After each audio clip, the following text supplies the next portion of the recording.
Hello, you're welcome back again. Let's talk about masturbation. When does it go wrong? Masturbation is the sexual stimulation of one's own genital for sexual arousal and sexual pleasure, usually to the point of orgasm.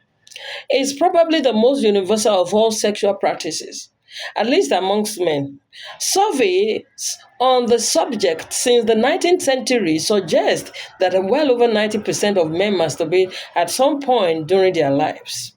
Men as early as in their childhood discover that touching their genitals feels good. So most men grow up learning that masturbation is wrong or bad, and only a few grow out of the false guilt they carry with the act. Masturbation is a normal part of a healthy life, very common, nothing wrong with it, and safe and reassuring for men to practice the sexual act without any guilt. Unlike the risk involved in sexual intercourse, masturbation as a sexual act is safe in terms of protecting oneself from sexually transmitted infection and, of course, avoid unwanted pregnancies or intended pregnancies. Having said that, masturbation is a safe and sound sexual practice. There are ways when it could go wrong. Healthy masturbation relieves stress and rewards with feel good neurotransmitters and hormones like oxytocin and all that. There are abnormal ways of masturbation that may make men fall prey to physical and mental ailment.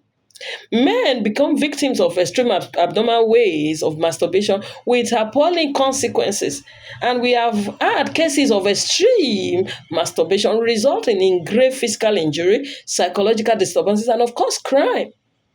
Obsessive masturbation may cease to serve its objectives of stress relief under circumstances of obsessive masturbation. In obsessive masturbation, a person is usually involved in an inward, impersonal fantasy world. One may get used to it as the inappropriate way to resolve other things.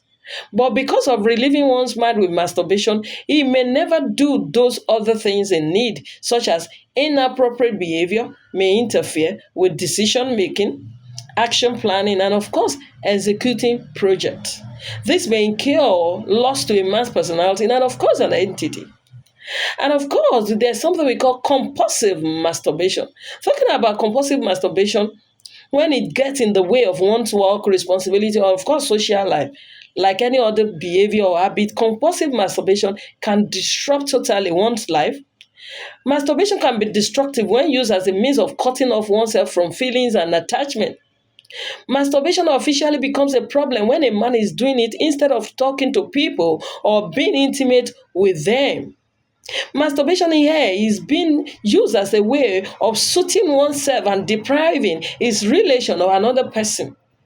Compulsive masturbation becomes, behavior comes with secrecy and deception. In accordance with his intense masturbation behavior, the person may expect unrealistic sexual participation from his partner, and if not met, can strain interpersonal relationship.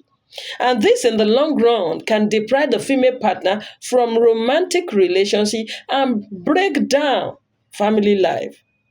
Excessive masturbation can have negative consequences of addiction.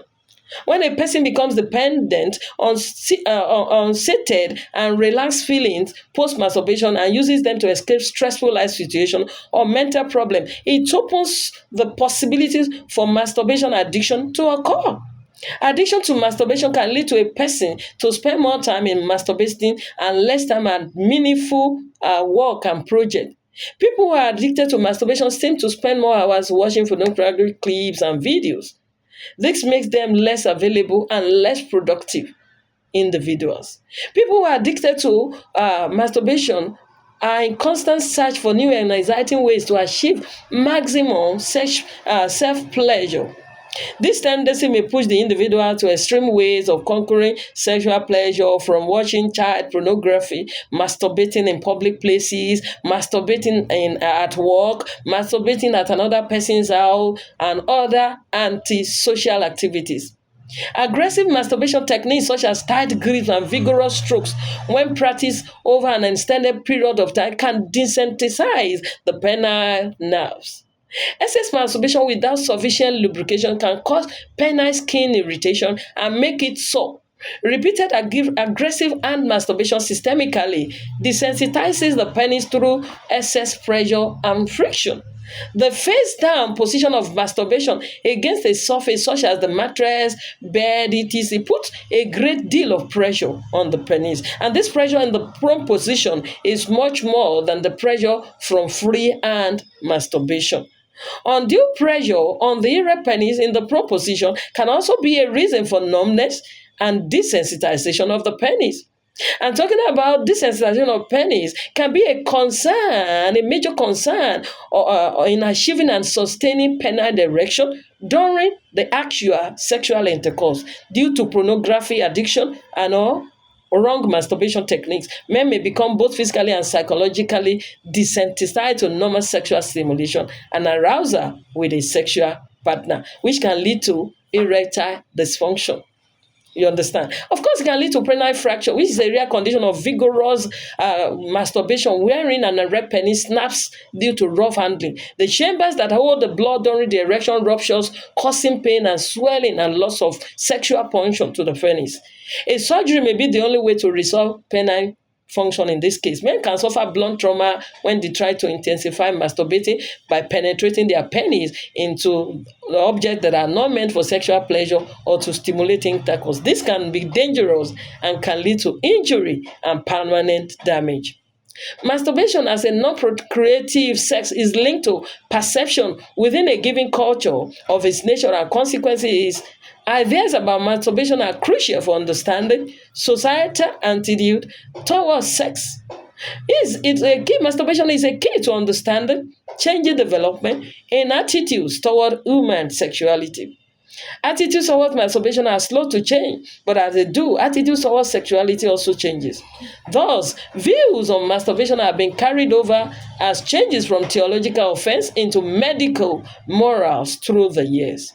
And an act that was unsolid and spiritually wrong is now gaining awareness as a healthy sexual act.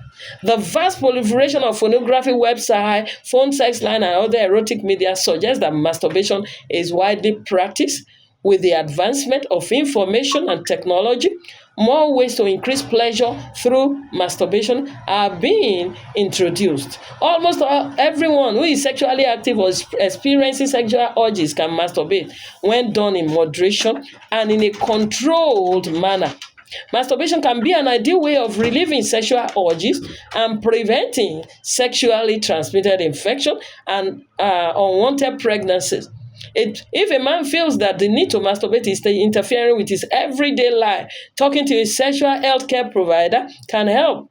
If the habit becomes all-consuming, there may be an underlying medical cause, such as inappropriate age, lack of sexual knowledge, sexualized play or aggression, prematurely developed seductive behavior, or as an indicator of sexual abuse. So such behaviors requires remedial measures to control the situation. Masturbation is beautiful, but it has to be done accordingly, in moderation and with various health consideration. If you have any issue, you can talk to your healthcare provider. See you in the next video.